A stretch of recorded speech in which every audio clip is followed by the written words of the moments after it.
Let's go.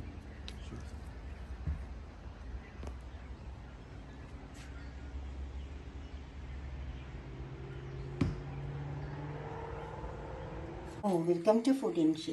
ഞാൻ cooker അടുപ്പത്ത് വെച്ചിട്ടുണ്ട്. കുറച്ച് ബീഫ് കൊടുത്ത് വെച്ചിട്ടുണ്ട്. ഇത് 700 ഗ്രാം ബീഫുണ്ട്. അത് വെച്ച് നമുക്കൊന്ന് വരട്ടിയെടുത്താലോ. അതിന് ചെറിയ ഉള്ളി, ഇഞ്ചി, വെളുത്തുള്ളി ഇത് ഞാൻ ഉരലിലിട്ട് ചതക്കിയെടുത്താണ്.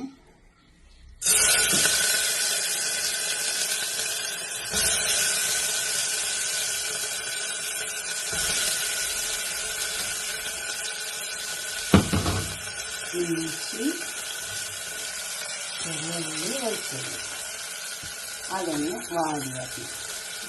നമുക്ക് ഉപ്പിട്ട് ഒന്ന് വാടി വരണം കേട്ടോ.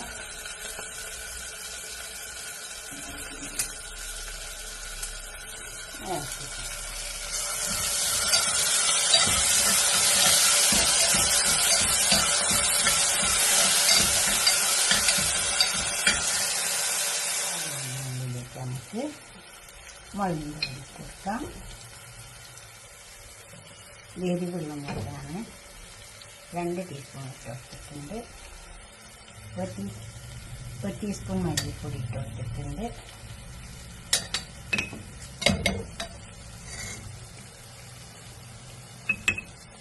മഞ്ഞളിൻ്റെ പൊടി 1 ടീസ്പൂൺ ഇട്ട് കൊടുക്കാം. പെരുംജീരകത്തിൻ്റെ പൊടി 1 ടീസ്പൂണ്. ഇതൊന്ന് ഇറക്കി ചേർക്കാം.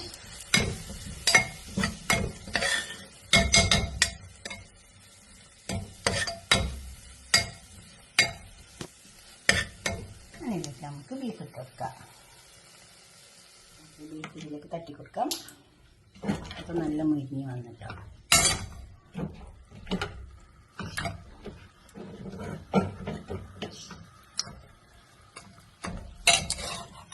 ഇത് നന്നായി ഇറക്കി ചേർത്തിട്ട് കുറച്ച് വെള്ളം ഒഴിച്ചിട്ടാണ് മുട്ട വെച്ചെടുക്കാം. അത് ക്രോസ് ചെയ്ത് നമുക്ക് കടുക് വെച്ചിട്ട് ഇറച്ചി വന്നിട്ടുണ്ട്. നമുക്കത് അതിലിട്ടിട്ട് നല്ലോണം വരട്ടിയെടുക്കാം. ഈ ചെറിയ ഉള്ളി, കുറച്ച് സവാള,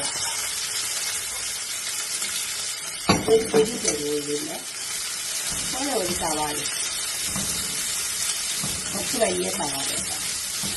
ഒന്നെങ്കിലും മുരിഞ്ഞ് ഉള്ളി മുരിഞ്ഞാണ്. കുറച്ച് കറിവേപ്പില ചേർക്കാം. കറിവേപ്പില എത്ര ഉണ്ടെങ്കിൽ ചേർത്താൽ നല്ല ടേസ്റ്റ്. നമ്മളെല്ലാം മസാല ഇട്ട് വെച്ചിട്ടുണ്ട്. ഗരം മസാല ചേർക്കാം.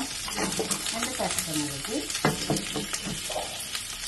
കുരുമുളക്, അത്യാവശ്യം ചില്ലി ഫ്ലക്സ്. ഇത് കുറച്ച് എരിവുള്ള മുളക് ചേർക്കാം. അപ്പോൾ നമുക്ക് ആദ്യം കറിയിൽ മുളകിട്ടത് എരിവുള്ളതാണ്. ഇത് കാശ്മീരി മുളകിലാണ്.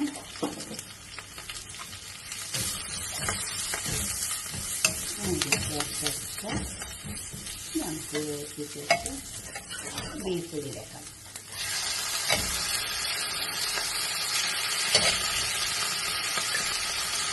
കുറച്ച് സമയം വരട്ടിയിട്ട് ചേർക്കാം.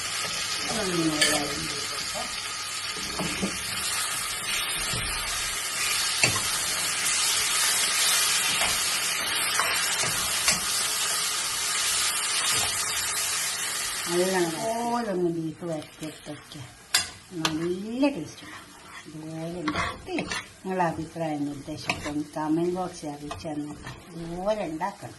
കമൻറ്റ് ചെയ്യണം. കണ്ടിട്ട് അതുപോലെ തന്നെ ലൈക്ക് ചെയ്യണം. ഇഷ്ടപ്പെടും എന്തായാലും ഉണ്ടാക്കി നോക്കിയാൽ ലൈക്ക് ചെയ്യുക. അപ്പോൾ തന്നെ ഷെയർ ചെയ്യുക. സബ്സ്ക്രൈബ് ചാനലൊക്കെ ചെയ്യുക. ഉണ്ടോ, നല്ല ടേസ്റ്റ് ഉണ്ടാവും. അടുത്തൊരു വീഡിയോ ആയിട്ട് നമുക്ക് പിന്നെ കാണാം. ബൈ.